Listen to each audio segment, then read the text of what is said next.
신실하신 주의 은혜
난 주보혈 아래 있네.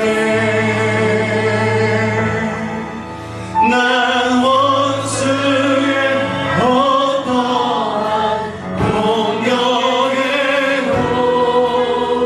더 이상 넘어지지 않네.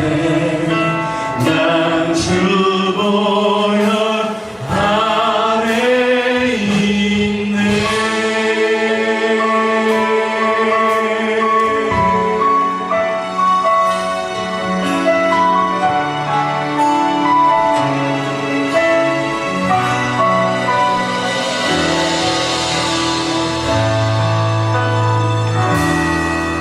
우리 보좌 앞에 모였네.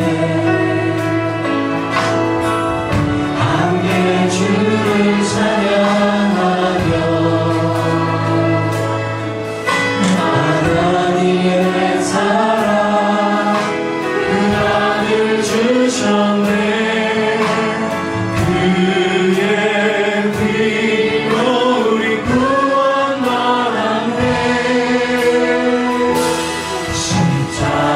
십자가에서 쏟으신 그 사랑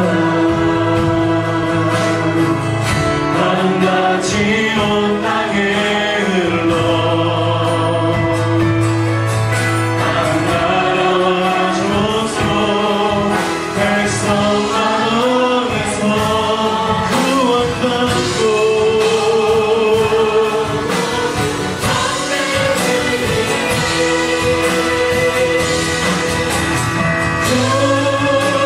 구원하시니 보좌에 앉으신 우리의 곧 하나님과 어린 양의 있도다.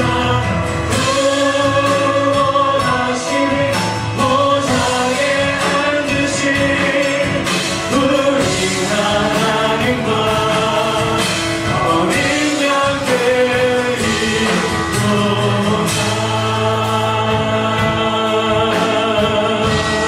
우리 보좌 앞에 모였네. 함께 주를 찬양하며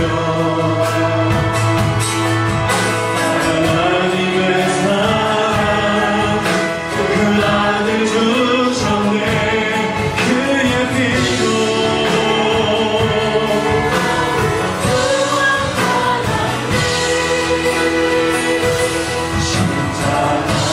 십자가에서 쏟으신 사랑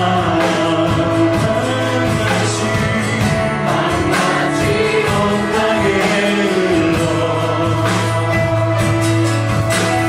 나라와 족속 백성 가운데서 구원받고 현대를 이내.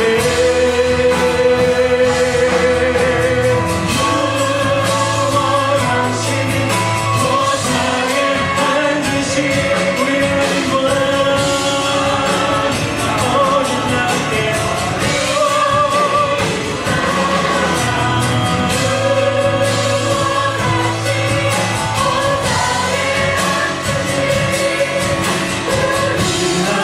하나님과 어린 양의 구원하시니 구원하시니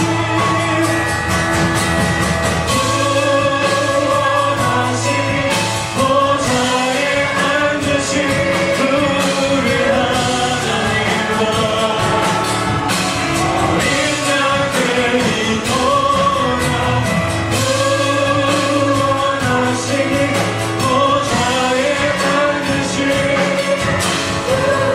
하나님과 어린 양의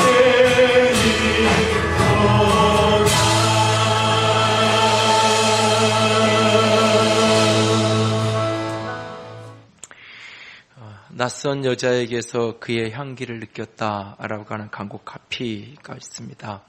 오래전에 배우 김선아 씨가 출연했던 한 남성 화장품 CF 카피입니다. 지하 보도를 지나가던 주인공이 스치는 낯선 여자에게서 향기를 느끼며 하는 말입니다. 낯선 여자에게서 그의 향기를 느꼈다. 왕가위 감독의 영화 타락천사에 나오는 한 대사에서 모티브를 얻어서 만든 광고로 알려져 있죠. 그 영화의 대사는 낯선 여자에게서 내 남자의 향기가 난다라고 하는 대사였다고 합니다. 어렴풋이 기억나는 광고가 스쳐가는데요. 여러분들은 스치는 사람들에게서 어떤 향기를 느끼고 있나요? 아니, 나는 곳곳에서 스치는 사람들에게 어떤 향기를 내고 계신가요? 오늘 예배 가운데 옆에 있는 분들에게 어떤 향기가 느껴지시나요? 한번 옆에 있는 사람에게 향기를 한번 맡아보세요. 혹시 그 사람의 향기가 나셨는지, 어떤 향기가 나는지. 하나님은 우리를 세상 사람들 속에서 믿는 사람이든 믿지 않는 사람이든 그 모든 사람들 속에서 우리가 그리스도의 향기가 되어져야 한다라고 말씀하십니다. 그래서 고린도후서 2장을 보면 우리는 구원받는 자들에게나 망하는 자들에게나 하나님 앞에서 그리스도의 향기니 이 사람에게는 사망으로부터 사망에 이르는 냄새고 저 사람에게는 생명으로부터 생명에 이르는 냄새라. 누가 이 일을 감당하리요? 누가 이 일을 하겠는가? 누가 과연 낯선 사람에게, 스치는 사람에게 그리스도의 향기를, 생명의 향기를 드러내는 그런 인생을 살아가겠는가라고 우리에게 반문합니다.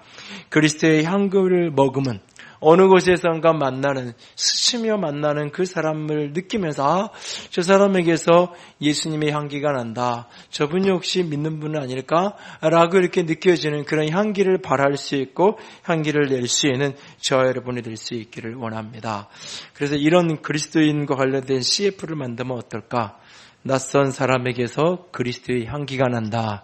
이런 CF 카피를 주제로 해서 하늘의교회 광고, 하늘의교회를 가면 낯선 사람에게서 그리스도의 향기를 낼 수 있다. 이런 카피의 교회 홍보 영상을 하나 만들어 볼까. 혼자 앉아서 그런 생각을 해봤는데요. 앞으로 몇 주 동안 우리가 세상 속 그리스도인, 세상 속에 사는 그리스도인 어떤 사람인가?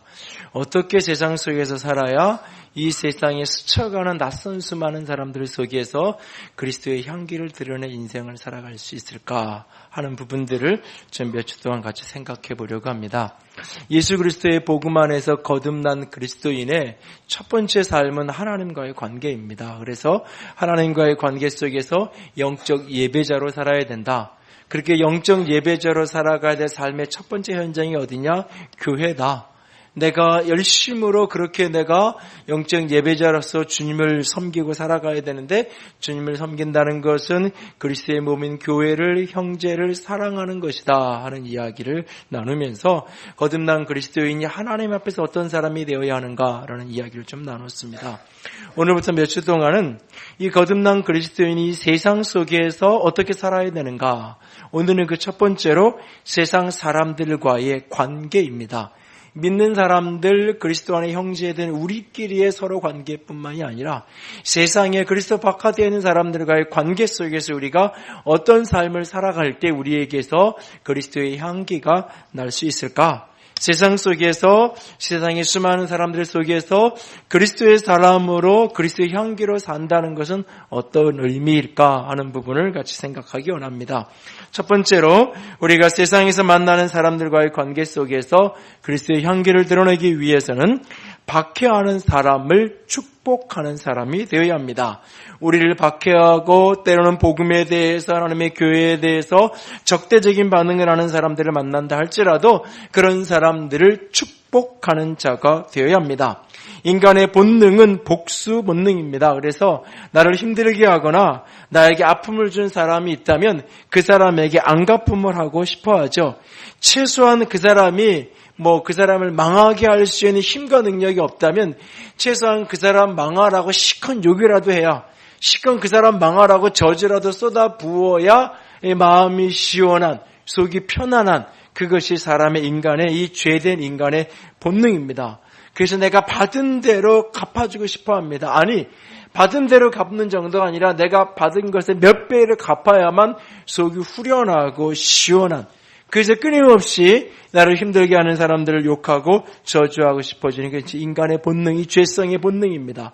이 죄된 인간의 본능을 거스려 살아가는 것, 그리스도가 사신 것처럼 살아가는 것, 그에게서 그리스도의 향기가 나게 될 것입니다. 예수님이 어느 날 누가복음 6장 이런 말씀을 하셨죠. 누가복음 6장 28절 읽습니다. 너희를 저주하는 자를 위하여 축복하며 너희를 모욕하는 자를 위하여 기도하라. 그러기 예수님이 실제 그렇게 사셨어요. 십자가에서 자신을 욕하는 자에게 맞대어 욕하지 않고, 자신이 고난당하지만 위협하지 않고 오히려 자신을 못 박는 그 로마의 군병들을 위해서 기도하셨던 모습을 봅니다. 그리고 그 주님이 오늘 우리에게 그렇게 살아가라고 말합니다.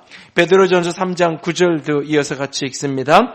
악을 악으로 욕을 욕으로 갚지 말고 도리어 복을 빌라. 이를 위하여 너희가 부르심을 받았으니 이는 복을 이어받게 하려 하심이라. 여기 복을 빌라라고 하는 표현이 나오는데요. 이 복을 빈다라고 하는 이 표현이 함자로 이야기하면 축복이라는 단어죠. 축자가 빌 축자고 복자가 복을 비는 거, 이게 바로 축복이에요. 그래서 이제 그리스도인들이 대표적으로 잘못 사용하는 언어 가운데 하나가 하나님 나를 축복해 주세요. 이 말이 사실은 잘못된 말이죠. 하나님 나를 위해서 복을 빌어주세요. 이 표현이니까 하나님께는 하나님 내게 복을 주세요. 하나님 내가 복받기 원합니다. 라고 내가 표현하는 것이 맞는 어법이에요. 그리고 목사님 나를 축복해 주세요. 집사님 나를 축복해 주세요. 누구 엄마 나를 좀 축복해 줘. 이 말은 맞는 말이에요.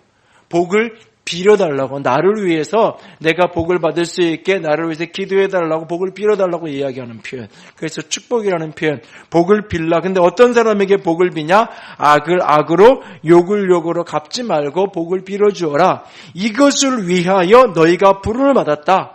이는 복을 이어받게 하려 하심이라 라고 말합니다. 이것을 위해 너희가 부름받았다 라고 말합니다. 이 복에 대한 이야기를 잘못하면 기복주의 신앙이라고 이야기하면서 오해하는 분들이 참 많은데요. 기복주의 신앙은 잘못된 신앙이 아닙니다. 기복, 하나님께 복을 구하는 것은 결코 잘못된 신앙이 아니에요. 왜? 하나님이 인간을 향해서 하셨던 하나님의 첫 번째 모습이 복 주시는 모습이에요. 인간을 대면한 하나님의 사람을 지으시고 그 사람을 향하여 가셨던 하나님의 첫 번째 반응이 뭐냐? 그 사람에게 복을 주시는 게 하나님의 반응이에요. 그렇기 때문에 그 하나님에게 복을 구하는 건 잘못된 게 아니에요. 문제는 그 복을 구하면서 꿈꾸는 복의 내용에 문제가 있는 거죠. 하나님의 약속 가지고 성경이 우리에게 제시하는 그 복을 구하고 기대하는 것이 아니라 내가 원하는, 이 세상이 원하는, 동양의 오복이라고 표현하는 세상이 말하는 그 복을 구하는 그 복의 내용에 문제가 있어 그 내용을 성경적인 개념으로 교정을 해야 되는 것뿐이지 복을 구하는 것 자체는 잘못된 게 아닙니다. 우리는 하나님께 하나님의 축복으로, 하나님의 복으로 부름받은 사람이 우리들이에요. 특별히 하나님이 아브라함을 부르시면서 내가 본토 친척 고향 아비집을 떠나라고 말씀하시면서 아브라함이 내가 너에게 복 줄 테니까 너 내 말 듣고 순종하고 따라와 라고 하나님이 말씀하지 않으셨어요. 하나님이 아브라함에게 궁극적으로 뭐라고 말씀하시냐면 내가 너로 복이 되게 하겠다. 내가 너에게 복을 주어서 그걸로 끝나는 게 아니라 복을 주어서 그것 때문에 네가 복이 되게끔 내가 하겠다. 복이 되어라. 복이 될지라. 이것을 과거 개혁할판 성경, 한글판 성경에는 복의 근원이 될지라 라고 표현을 했어요. 그래서 너를 축복하는 자를 내가 축복할 거고 너를 저주하는 자를 내가 저주할 것이다. 너 때문에 천하 만국 수많은 사람들이 복을 받게 될 것이다 그 말합니다. 복이 되라라고 말하고 있어요. 복이 된다. 복을 받는다라는 말과 복이 된다라는 말은 아주 비슷한 말이지만 전혀 다른 차원의 이야기예요. 아브라함과 이삭과 야곱과 요셉, 구약성경 창세기에 나오는 그 하나님의 인물들을 유심히 들여다보세요. 아니 그 위에 모든 사람을 들여다보면 그들은 모두 다 복을 받기 원했던 사람이 아니라 복이 되었던 사람이에요. 축복하면, 복하면 가장 많이 언급되는 인물 중에 하나가 야곱이라는 인물이에요. 심지어는 시편에서 야곱의 하나님이 야곱의 복을 너에게 주신다라고까지 말하고 있어요. 이 야곱의 인생 속에서 야곱이 수많은 세월 동안 그는 복을 받기 원했어요. 복을 달라고 했어요. 그래서 복을 받았어요. 복을 받았는데 그 주변 사람은 늘 불행하고 고통스러웠어요. 그렇게 복을 받기 원했어요. 아버지의 복 주는 축복하는 기도를 그렇게 받기 원해서 그 복을 내가 받았어요. 그런데 내 형은 에서는 너무너무나 힘들어하고 고통스러워하고 아파하죠. 나는 복을 받았어요. 그래서 외삼촌 라반의 집에서 열심히 일해서 그 모든 재산을 거의 다 내 걸로 만들었어요. 나는 복을 받았어요. 그런데 사촌들은 얼굴이 이상해지고 화가 나고 사촌들은 다 빈털터리가 되어버린 상황이 되어버려요.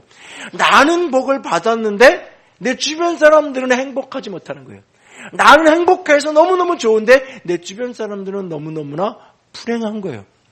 하나님은 우리에게 복을 주겠다라고 약속하고 끝나는 것이 아니라 복이 되어야 한다라고 말하고 있어요. 우리가 하나님께 구해야 되는 기도는 하나님 내게 복을 주세요가 아니라 하나님 내가 복이 되게 해주세요. 그 처자는 그래서 야곱이 끊임없이 복을 받기 원했고 주기 원했어요. 그런데 늘 그는 불행하고 고통스럽고 아팠어요. 그런데 어느 시점부터 그가 이 주인손을 놓기 시작해요. 축복하는 사람으로 바뀌기 시작해요. 복이 되기 시작해요. 그의 인생이 달라지는 거예요. 그래서 창세기 47, 48, 49장 마지막 뒷장 3장을 보면 야곱이 끊임없이 축복해요. 바로를 만나서 축복하고 요셉의 2 아들을 만나서 축복하고 자신의 10개 아들을 축복하는 걸로 인생이 마무리를 지어요. 축복하면서 인생의 마침표를 지어요. 그래서 그 사람을 축복의 상징적 모델로 이야기하는 거예요. 그가 복을 받기만 원했을 때 어떻게 인생이 비참하고 힘들었는지 고통스러웠는지, 그러나 복이 되고자 할 때에 자신도 행복하고 얼마나 주변 사람도 행복할 수 있었는지. 야곱의 아들 요셉을 기억하시나요? 그 한 사람 때문에, 그 노예 한 사람 때문에 보디발이라는 집 전체가 복을 받잖아요. 그 한 사람이 총리가 된 것 때문에 그 애굽이라는 나라 전체가 7년의 대공황기를, 그 엄청난 기근의 대공황기를 7년을 그 나라가 버텨내잖아요. 고대 근동지방의 수많은 나라들을 구원하잖아요. 우리는 내가 총리가 되는 게 목적이에요. 그게 복받았다고 생각을 해요. 내가 사장이 되는 게 복받은 거라고 생각해요. 내가 승진을 하는 게 복받은 거라고 생각을 해요. 그게 아니라 복이 되어야 하는 거예요. 내가 총리가 된 것 때문에 내 나라가 복을 받아야 되는 거예요. 내가 이것을 가진 것 때문에 내 곁에 있는 사람들이 복이 되어야 하는 거예요. 내가 복을 받을 뿐만 아니라 나로 말미암아 다른 사람들이 행복해질 수 있는, 그것이 축복이 되는 거예요. 그래서 오늘 그리스도인은 끊임없이 하나님 내가 복이 되게 해주세요. 이것이 중요한 기도의 제목이 되어야 돼요. 그리고 그런 소원을 가진 사람은 늘 삶 속에서 누군가를 축복하며 살아가야 하는 것입니다. 우리 개인뿐만 아니라 하나님의 교회도 마찬가지예요. 교회가 있는 이 지역에서 끊임 지역을 축복하는, 이 지역에 복이 되는 공동체가 되어야만 할 거예요. 오래전에 미국 시카고에 큰 화재가 나서 도시 전체가 완전히 불바다가 되어서 그랬을 때에 시카고 중심가에서던 이 무디 신학교가 이제 그것을 재건을 하면서 교회로 캠퍼스를 좀 크게 키우고 해서 교회로 이렇게 캠퍼스를 옮기려고 계획을 디자인해서 그 일을 추진하려고 할 때 도시 전체가 들고 일어났어요. 시장부터 시작해서 그 캠퍼스 근처에 있는 많은 사람, 도시 전체가 이 무디 신학교가 이사가면 안 됩니다.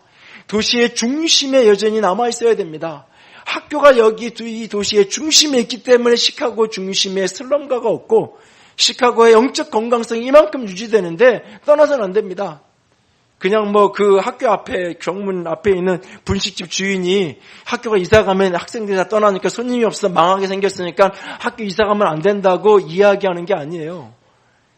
그 학교가 우리 도시의 축복이 되기 때문에, 이 도시의 한복판에 신학교가 있는 것이 우리 도시에 너무나 축복이고, 그것 때문에 이 도시에 슬럼가가 만들어지지 않은 너무너무나 소중한 축복인데 이사가면 안 됩니다.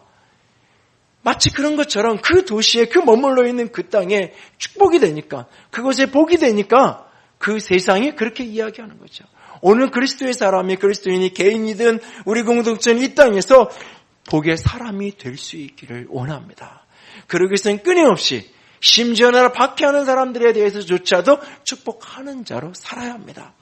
주보사위에 이 카드 한 장을 넣어드렸습니다. 일단은 이게 지금 임시로 사실은 한번 뭔가를 좀 소개를 하고 싶어서 일단 한번 단순하게 좀 써보라고 이걸 좀 나눠드렸는데, 앞으로 조금 이렇게 교회 안에서 지속적으로 앞으로 계속적으로 좀 지속적으로 우리 교회 교인들이 이걸 하나의 운동으로 좀 했으면 좋겠어요.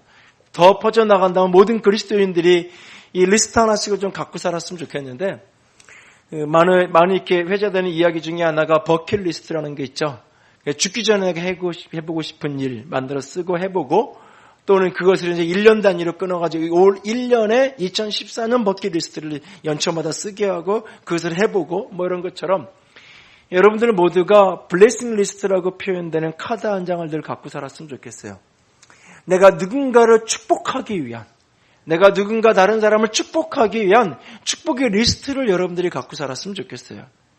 그런데 그 내용은 크게 두 가지예요. 하나는 내가 축복해야 될 사람, 내가 누구를 축복할 것이냐라고 하는 나의 블레싱 리스트의 사람들의 이름을 좀 목록을 갖고 살았으면 좋겠고, 그래서 그 사람들을 늘 축복했으면 좋겠고, 내가 또 어떻게 축복할 거냐, 내가 그 사람들을 어떤 모습으로 내가 축복할 거냐라고 하는 어떻게 축복의 사람이 될 것인가, 그 부분에 대한 리스트를 여러분들이 만들었으면 좋겠어요.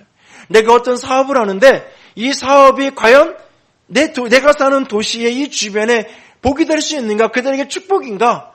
그렇다면 그 사업은 내가 내 축복의 리스트, 이 블레싱 리스트의 한 목록이 될 수 있을 거예요. 그러나 나는 이게 성공하면 부자가 될 수 있고 나는 좋지만 이 지역의 주변에 있는 사람들에겐 너무너무나 고통이고 아픔일 수 있다. 그것은 결코 블레싱 리스트가 될 수 없겠죠. 여러분의 삶 속에서 한편으로는 내가 누구를 축복할 것이냐는 그 사람에 대한 리스트, 그리고 내가 어떻게 축복할 것이냐라고 하는 이 블레싱 리스트를 여러분이 가슴에 품고 살았으면 좋겠어요. 늘. 그래서 이것을 1년 단위로 업데이트를 하기도 하고, 때로는 매 달마다 한 번씩 목록을 업데이트하고 어떤 걸 빼고 넣고, 그러면서 계속해서 여러분의 삶에 늘 관점이 그런 마음을 가지고 살기 원합니다. 이 안쪽 면에는 내가 어떤 사람을 내가 축복해야 될 것인가, 그래서 내 전화가 필요한, 전화를 통해서 축복해야 될 전화가 필요한 사람이 있지 않을까? 내가 한 번은 좀 만나주어야 될 사람이 있지 않을까? 내가 기도를 하고 함께 중보해 줘야 될 사람은 있지 않을까? 또는 내가 전도해야 될 사람. 전도를 하는 것은 단순하게 영업하는 게 아니에요. 교회가 빈자리가 많으니까 교회를 채워야 되는, 하늘의 교회 사람들을 많이, 고객을 많이 확보해서 모아야 되는, 그것이 결코 전도가 아니에요. 그 사람들의 잃어버린 영혼, 죽어가는 영혼, 지옥 백성들을 향해서 우리가 최고로 그들을 축복하는 건 뭐냐? 복음이신 예수 그리스도를 그들에게 전하는 거예요. 내가 예수를 전함으로 축복해야 될 사람은 어떤 사람이 있을까? 그런 나름의 리스트를 한번 써보세요. 그러면서 그 연장선상에서 12월 5일부터 7일까지 있을 블레싱 행복축제에 어떤 사람들을 내가 좀 초청해서 같이 좀 삶을 나눠볼 수 있을까 하는 리스트를 생각해서 떠오르는 분들을 한번 적어보세요. 그렇게 내가 누구를 축복할 수 있을까? 여기 몇 가지만 나와 있지만 한번 그런 리스트를 만들어서 한번 써보시라고요. 그리고 그것을 가슴에 품고 그렇게 한번 살아보라고요. 그리고 또 나아가서 어떻게 축복할 것인가? 그래서 여기에는 1초 먼저 미소로 인사하고 미소로 인사하기, 또는 내가 작은 감사의 선물들을 내가 나누기, 또는 거스름돈 받지 않기, 어떻게 내가 축복할 수 있을까? 여러분, 택시에서 내리면서 내가 그 몇백 원 그냥 잔돈 받지 않는 거, 여러분 그거 받지 않는다고 해서 그 택시 기사에게 사실 얼마나 도움이 되겠어요? 그 큰 도움 되지 않아요. 사실은 모든 손님이 다 그렇게 잔돈 안 받고 내려가는 거 아니고요. 그렇지만 사실은 그 작은 것 하나 안 받으면서 축복의 말 한마디, 오늘 하루도 이렇게 안전사고 사고 안 나게 운전 조심해서 잘하세요, 덕담 한마디 나누고 제가 오늘도 기도해 드릴게요, 말 한마디 나누면 그게 행복한 거예요. 사람이 그 순간 그 돈 몇백 원 때문에 행복할 수 있는 거예요. 짧은 시간이라도. 제가 기도해 드릴게요. 그리고 사실 돌아와서 여기 와서 기도할 거 아니잖아요. 그러니까 기도해 드릴게요. 그리고요, 그 가는 택시 뒤통수 보면서 번호판 50 이렇게 보면서 그냥 축복하는 거예요. 그 순간 하나님 오늘도 저 기사님 손님들 많이 태우게 해주시고 오늘도 안전사고 일어나지 않고 잘 운행하고 평안할 수 있게 해주세요. 순간 몇 초라도 내가 바라보면서 축복해 주면 되는 거예요. 늘 그렇게 내가 삶에서 어떻게 하면 내가 누군가를 축복할 수 있을까? 축복할 수 있을까? 여러분 그런 마음의 소원을 좀 가졌으면 좋겠어요. 블레싱 행복축제라고 12월에 이 행사를 하면서도 처음에는 그냥 전도축제로 해서 전도하는 데 초점을 맞출까 생각을 하다가 아닌 것 같아요. 우리가 좀 이 도시 속에서 어떻게든 이 짧은 프로그램을 통해서 얼마나 사람들에게 도움이 될는지는 모르지만 그래도 누군가 돈을 관리하는 이런 문제 때문에 또는 자녀 때문에 내일에 대한 불안감 때문에 고통하고 아파하는 사람들이 있다면 잠시라도 잠깐 그것을 한번 나눌 수 있는 막 이렇게 대단한 성공을 이룬 분들 여전히 또 진행형이에요. 진행형이에요. 학교에 아이들이 좋은 대학 가서 잘 그걸로 끝난 것 같지만 때로는 또 취업이 안 돼가지고 막 아이가 대학은 좋은 데 나왔지만 1년 동안 취업이 안 돼서 막 이게 혼자 힘들어하는 걸 보면서 갈등하고 같이 기도하기도 하고 그런 씨름을 같이 해나간 분들이라고요. 인생 속. 그리고 여전히 그 씨름이 진행 중에 있는 분들을 함께 나누면서 그 속에서 좀 마음을 나누고 내 혼자의 힘으로 무언가 인생의 문제를 발버둥 치며 극복하려던 사람들에게 하나님을 생각하고 함께 공동체에서 그 고민들을 같이 나눌 수 있는 작은 한 계기라도 될 수 있다면 작게나마 우리가 그들을 축복할 수 있지 않을까 그런 생각을 제 마음에 해보는 겁니다. 우리들 마음속에서 어떻게 하면 교회가 그리스도의 사람들이 이 땅에 사람들을 축복할 수 있을까? 축복할 수 있을까? 다른 거 아무리 할 수 없어도 말로라도 그들을 저주하고 욕하는 것이 아니라 축복을 빌어주는 그 말만이라도 좀 우리가 자꾸 하면서 누군가를 축복하는 저와 여러분이 될 수 있기를 원합니다. 이 리스트를 쓴다고 뭐가 되겠냐고 아니에요. 그래도 기록이라도 해보는 사람이 안 해보는 사람보다 나은 거예요. 한 번이라도 생각을 해보는 거예요. 내가 이 기록한 대로 다 하지 않더라도 한 번이라도 내가 누구를 축복할 수 있을까? 어떻게 하면 내가 축복의 삶을 살아갈 수 있을까? 어떻게 하면 내가 누군가에게 복이 될 수 있을까? 그런 생각을 하면서 늘 오늘 우리가 이 땅을 살아간다면 그런 사람에게서 스쳐가는 누군가가 그리스도의 향기를 느끼게 될 것입니다. 두 번째로 이 세상 속에 사는 그리스도인은 웃고 우는 사람과 함께하는 자가 되어야 됩니다. 때로는 웃고 있고 때로는 울고 있는 사람들과 함께할 줄 아는 사람, 그런 사람이 그리스도의 향기를 드러내는 이 사람입니다. 본문 15절 말씀 볼까요? 즐거워하는 자들과 함께 즐거워하고 우는 자와 함께 울라고 이야기합니다. 우리 주변에 누군가가 즐거워 놀이하고 있으면 함께 웃어주라는 겁니다. 함께 즐거워하라는 겁니다. 누군가가 힘들어 고독하고 어려워서 울고 있으면 함께 울어주라고 이야기하는 거예요. 사실은 굉장히 쉬운 이야기에 어떻게 보면 이걸 거꾸로 이야기했다면 굉장히 힘든 이야기일 수 있어요. 울고 있는 자를 웃게 하라. 그런 명령을 하나님이 주님이 주셨다면, 아니면 웃고 있는 사람을 울게 만들어라 뭐 이랬다면 그걸 어떻게 해야 될까 고민이 많을 거예요. 근데 갔는데 울어요. 그럼 같이 울고, 갔는데 웃어요. 춤추고 있어요. 그러면 같이 웃어주고 즐거워하고. 근데 이게 참 잘 되지 않는 경우가 많아요. 예수님이 살던 그 시대를 비유하면서 이런 말씀을 마태복음 하시는데, 마태복음 11장 16절 17절 같이 읽을까요? 이 세대를 무엇으로 비유할까? 비유하건대 아이들이 장터에 앉아 제동물을 불러 이르되 우리가 너희를 향하여 피리를 부르도 너희가 춤추지 않고 우리가 슬피 울어도 너희가 가슴을 치지 아니하였다함과 같도다. 이것은 사실 이제 그 예수님 자신의 사역과 세례 요한의 사역을 사람들이 받아들이지 않는 것에 대한 비유적인 표현이지만, 이것을 조금 더 확대해서 우리 시대를 가만히 들여다보면 너무나 맞는 이야기인 것 같기도 해요.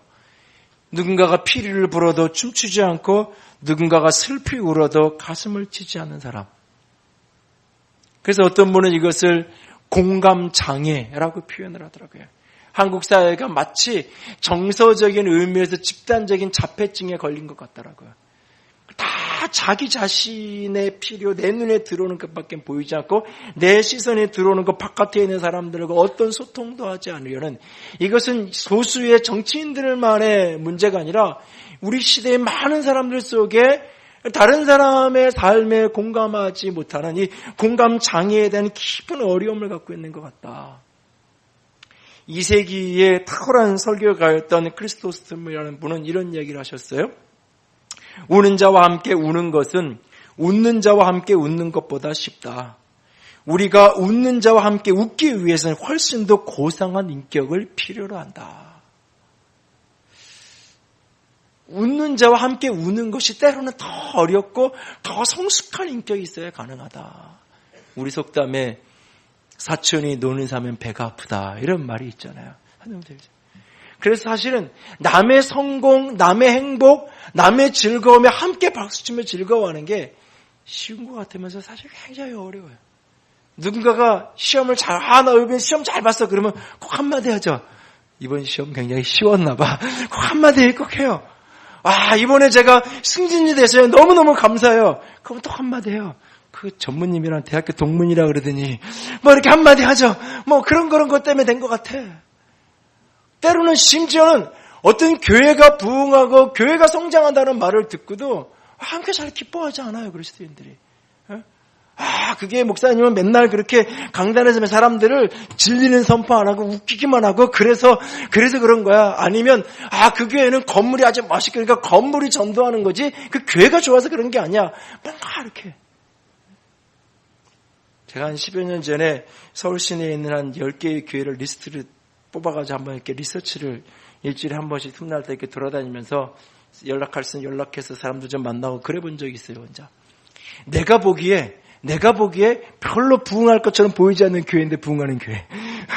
잘 이해가 안 되는 리스트를 뽑아가지고 한번 이렇게 가본 적이 있어요.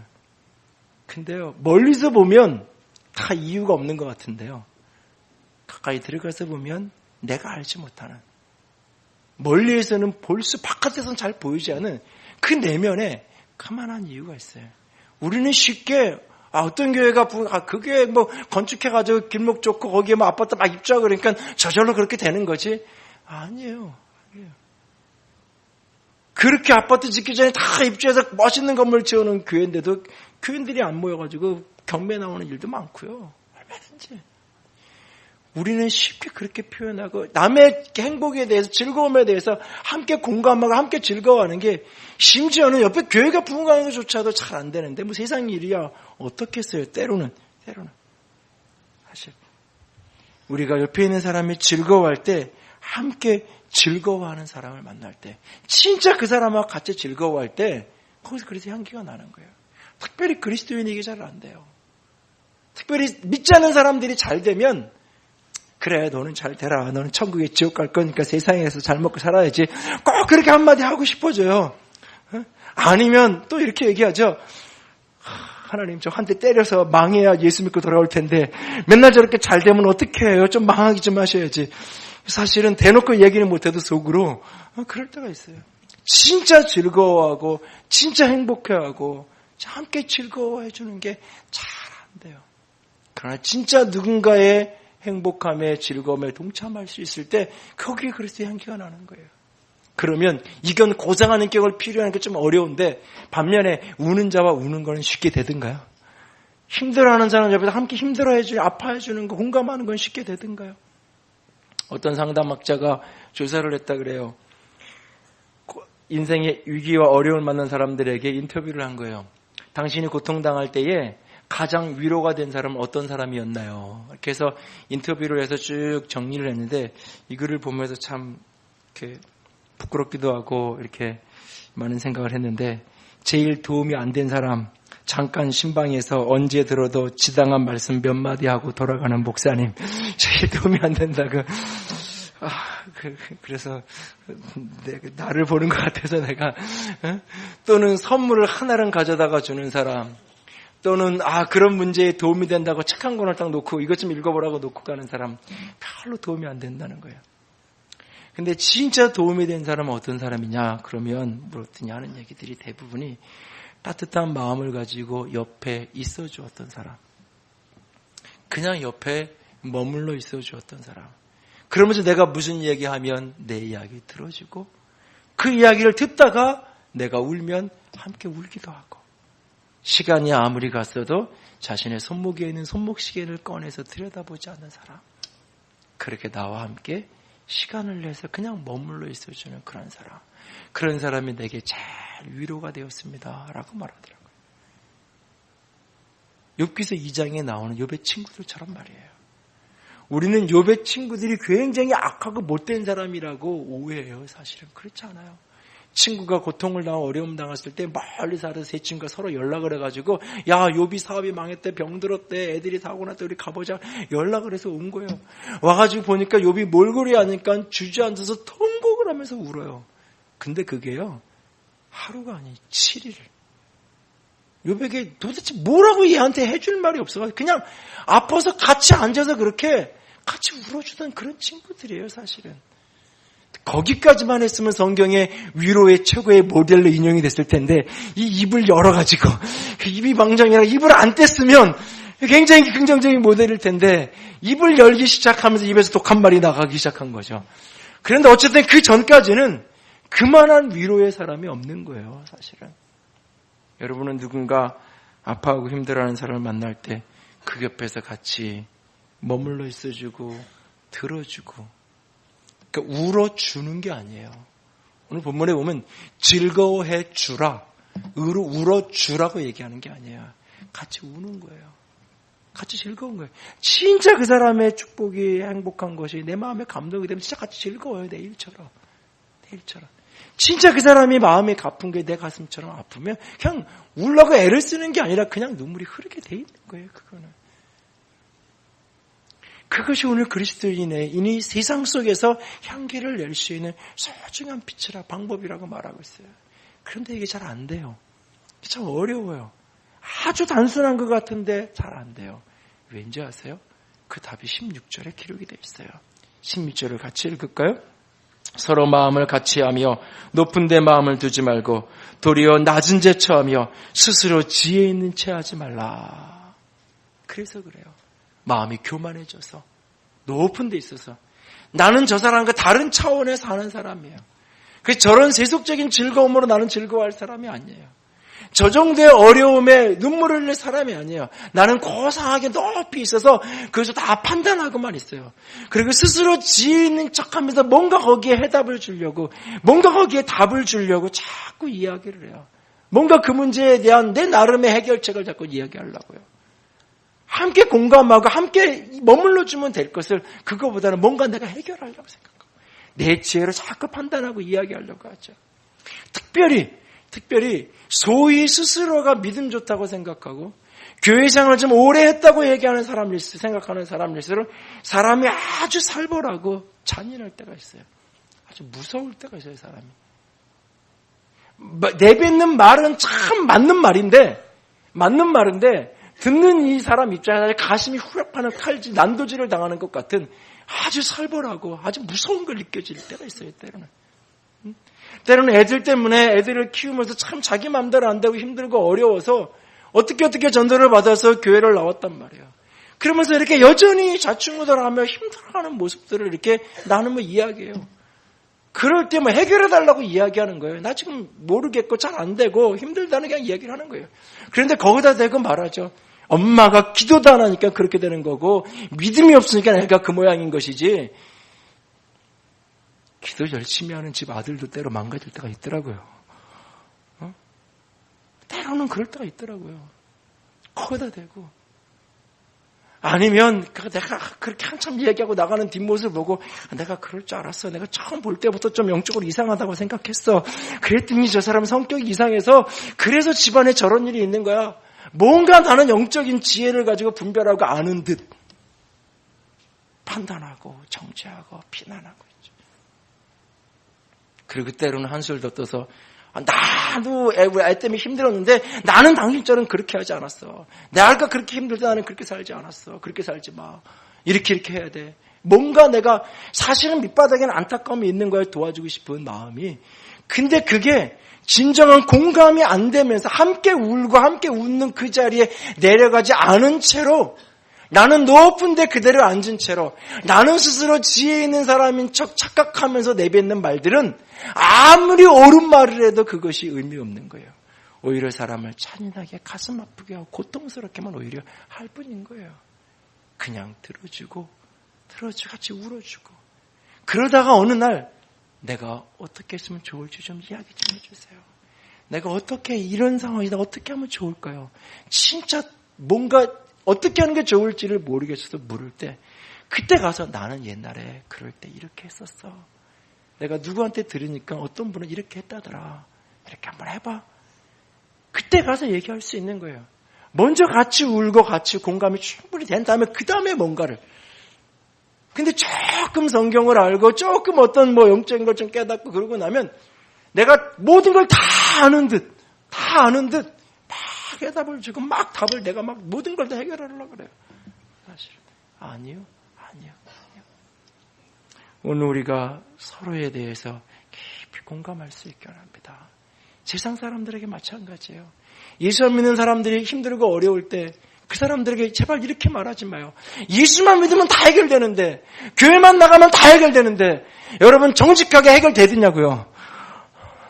교회 나왔는데 예수 믿는데 자녀들 문제가 다 해결되더냐고요. 예수만 믿으면 병이 다 낫더냐고요. 교회만 나오면 다 사업이 성공하더냐고요.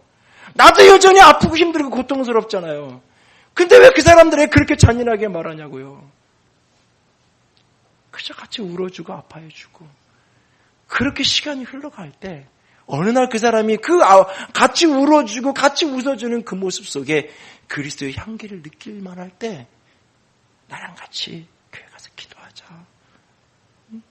같이 가서 혼자 힘으로 안 되니까 우리 한번 하나님께 도움을 구해보자.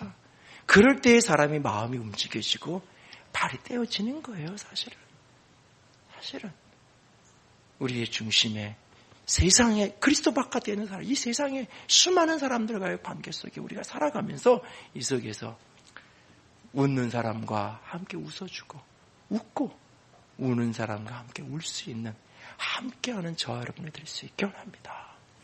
세 번째로 모든 사람과 선으로 화목하십시오. 할 수 있거든이 너희로서는 모든 사람과 더불어 화목하라. 18절을 이렇게 가르칩니다. 할 수 있거든 너희로서 모든 사람과 더불어 화목하라. 정현정 시인이 쓴 섬이라는 아주 짧은 시가 있어요. 아주 외우기 쉬운 시예요. 사람과 사람 사이에는 섬이 있다. 그 섬에 가고 싶다. 끝. 처음에 이 시를 보고는 뭐 이렇게 짧아. 앞뒤 뭐가 없어. 근데 이 시를 곰곰이 곱씹으면 곱씹을수록 참 많은 생각을 하게 돼요. 사람과 사람 사이에 섬이 있다.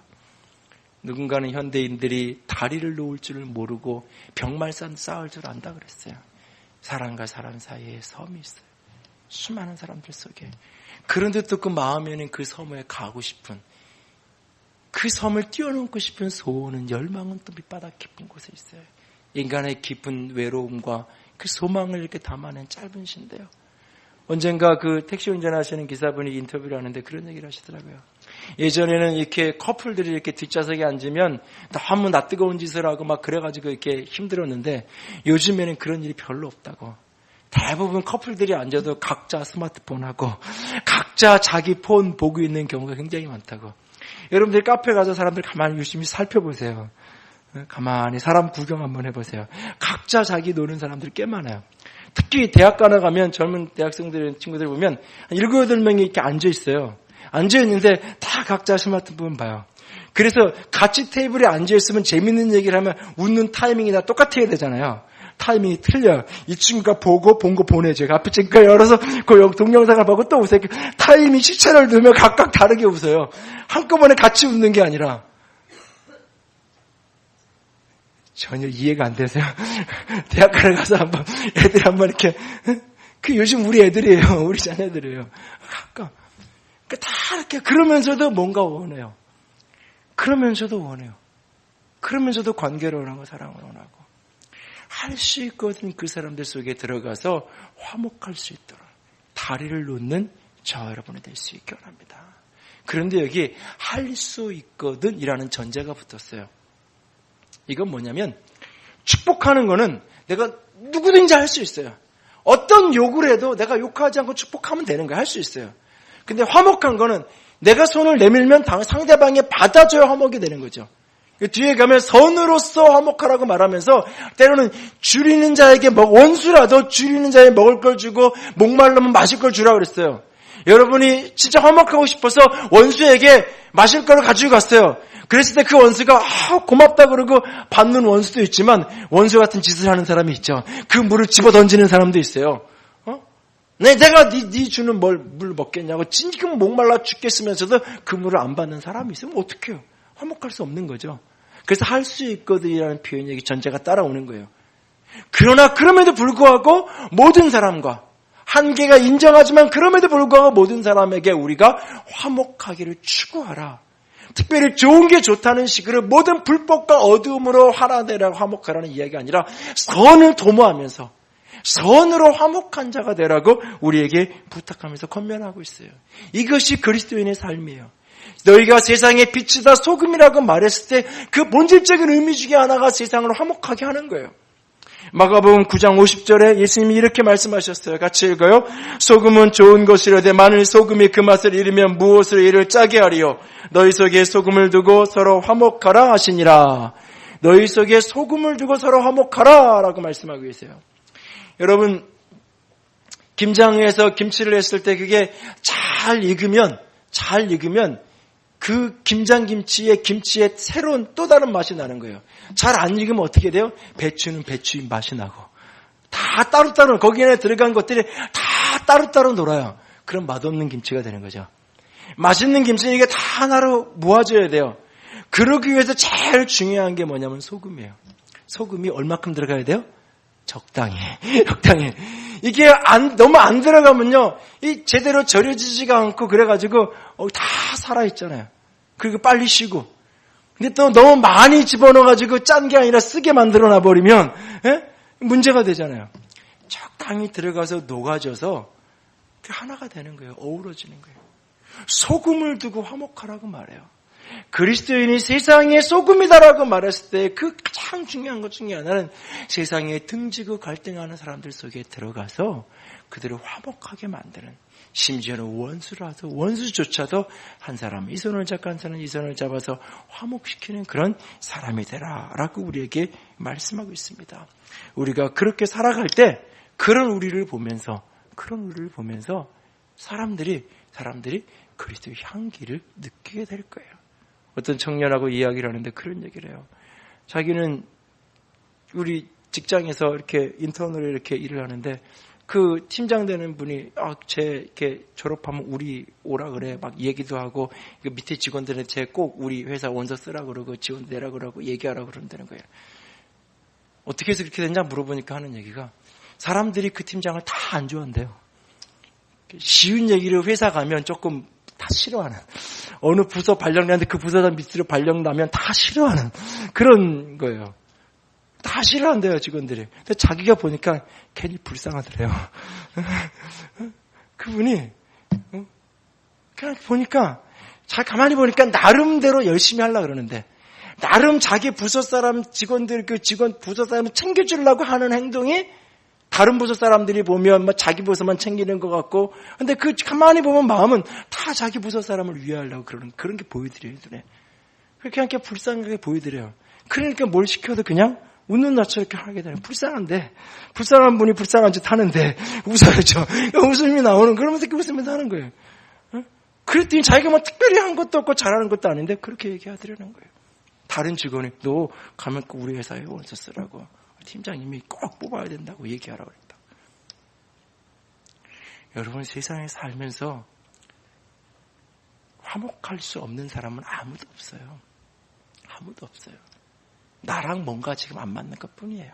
사실은 이상이 어떤 사람도 사실은 따지게 보면 우리가 끊임없이 그 속에서 화목을 만들어가는 저와 여러분이 될 수 있기를 원합니다.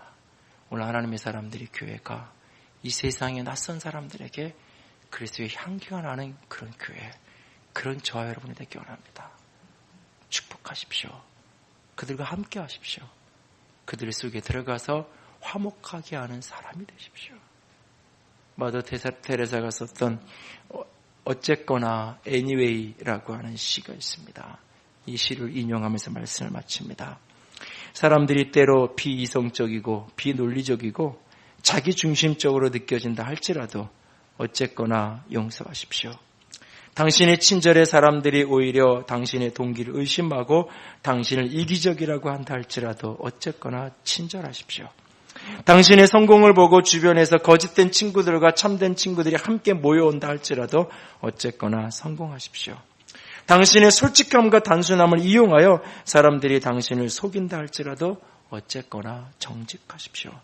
당신이 여러 해에 걸쳐 성취해온 것을 모든 그 사람들이 하룻밤에 다 무너뜨려 한다 할지라도 어쨌거나 성취하십시오. 당신이 찾아낸 행복과 평화를 누군가가 질투한다 할지라도 어쨌거나 행복하십시오. 당신이 베푼 선함을 사람들이 내일은 다 잊어버린다 할지라도 어쨌거나 선을 베푸십시오. 당신이 가진 최선을 이 세상에 다 내어주어도 세상은 여전히 부족함 투성이라 할지라도 어쨌거나 당신이 최선을 내어주십시오. 사람들이 어떻게 우리를 박해하고 적대하든지 관계없이 어쨌거나 그들을 축복하십시오. 사람들이 때로는 울고 웃고 있는 사람들을 만날 때마다 어쨌거나 그들과 함께 웃어주고 함께 울어주며 함께하는 자가 되십시오. 심지어는 원수 같은 사람조차도 어쨌거나 화목하려고 애쓰십시오. 그런 사람이 그리스도의 향기가 되어 아름답게 퍼져갈 것입니다. 저와 여러분의 모습 속에서 낯선 사람이 그리스도의 향기를 느끼게 될 수 있기를 주님의 이름으로 부탁을 드립니다.